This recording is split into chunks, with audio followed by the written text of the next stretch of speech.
अस्सलामु अलैकुम वरहमतुल्लाहि वबरकातुहू।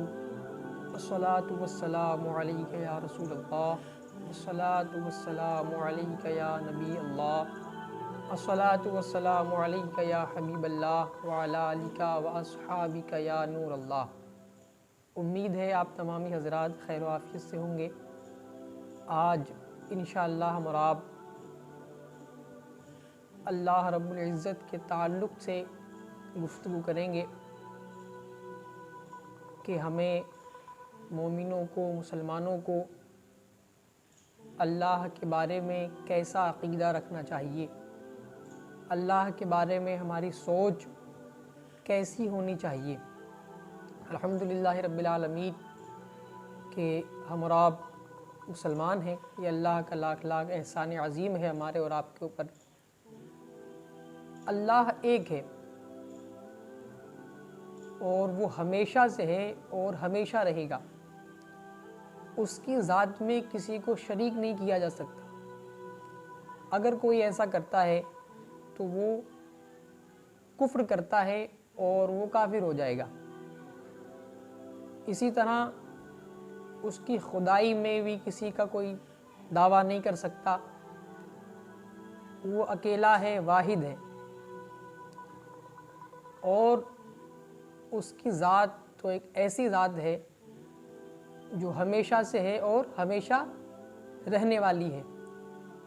ज़मीन या आसमान, चाँद, सूरज, सितारे, ये तमाम तरह के जानवर, चरिंद, परिंद, दरिंद, इंसान, जिन्नात, फरिश्ते सब उसी के पैदा किए हुए हैं। ज़मीन के अंदर जितने भी कीड़े मकोड़े, तरह तरह की चीज़ें, पेड़, पत्थर, दरिया, समंदर और जो कुछ दुनिया और दुनिया के अंदर है, इसी तरह जो कुछ आसमानों, सातों आसमानों के अंदर है, सब उसी का पैदा किया हुआ है। सबको उसी ने पैदा किया है, वही सबको रोज़ी देता है। उसी के हाथ में इज़्ज़त है, वो जिसे चाहे इज़्ज़त से नवाज दे। उसी के हाथ में ज़िल्लत है, वो जिसे चाहे, जिसको चाहे उसको ज़िल्लत का तोक़ दे दे। उसी के हाथ में शोहरत है, वो जिसे चाहे शोहरतें अता कर दे। और उसी के हाथ में मालदारी और गरीबी है, वो जिसे चाहे अपने फजल व करम से अमीर बना दे और जिसे चाहे तो गरीब बना दे। उसने जो चाहा किया, जो चाहे करे। वो अपनी मर्ज़ी का खुद मालिक है। ये अल्लाह की शान है और हमें उसके बारे में यही अक़ीदा रखना चाहिए। वो रोज़े जज़ा का मालिक है। मौत, ज़िंदगी सब उसी के हाथ में है। वो जब चाहता है जिलाता है, जब चाहता है मारता है। आप देखिए रोज़ी कि उसने हमें माँ के पेट में रिज़्क़ दिया। पैदा होने के बाद उसने हमें माँ की छाती से रिज़्क़ दिया दूध की शक्ल में।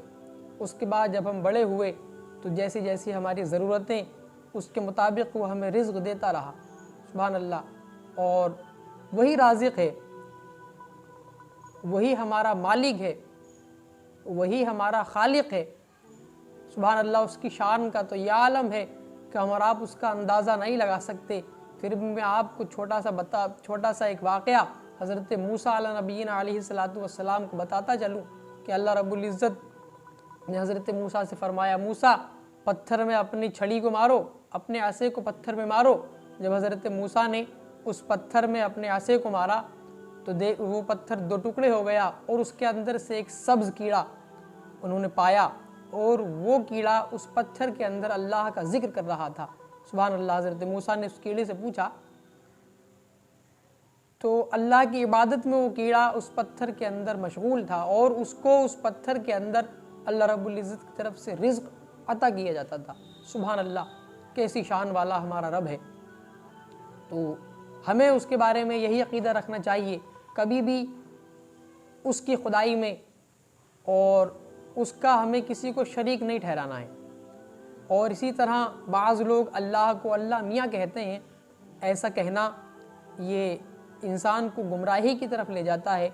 अल्लाह को अल्लाह मियाँ नहीं कहना चाहिए। बाज़ लोग कहते हैं कि ऊपर अल्लाह है, नीचे हम हैं, या ऊपर वाला जैसा चाहेगा वैसा करेगा, ये सब अल्फाजात गलत हैं। हमें अल्लाह को इन अल्फाजों से नहीं बुलाना चाहिए, बल्कि हमें तो उसे खालिक, मालिक, राज़िक और रब, अल्लाह, खुदा ताला, ये सब अल्फाजात अच्छे अच्छे अल्फाज आप देखिए कुरान करीम के, जो कुरान करीम के सफ़हात में उसके 99 नाम लिखे हुए हैं, उसमें से किसी भी नाम, कोई भी नाम लेकर हम उसे पुकार सकते हैं। लेकिन अल्लाह, मियाँ, ऊपर वाला, ये सब जो है हमें उसको नहीं कहना है। इंशाअल्लाह हम अमल की कोशिश करेंगे और आगे से अल्लाह को कभी अल्लाह, मियाँ या ऊपर वाला ऐसी कोई बात इंशाअल्लाह नहीं करेंगे। और इंशाअल्लाह जैसा हमारा रब हमसे चाहता है, हम उसके ऐसा बंदा बनने की कोशिश करेंगे। आज के लिए इतना ही। आपसे अर्ज़ है कि अगर आपने हमारे चैनल को सब्सक्राइब नहीं किया है तो सब्सक्राइब कर लें और वीडियो को लाइक, कमेंट एंड शेयर करना ना भूलें। अस्सलामु अलैकुम व रहमतुल्लाहि व बरकातहू।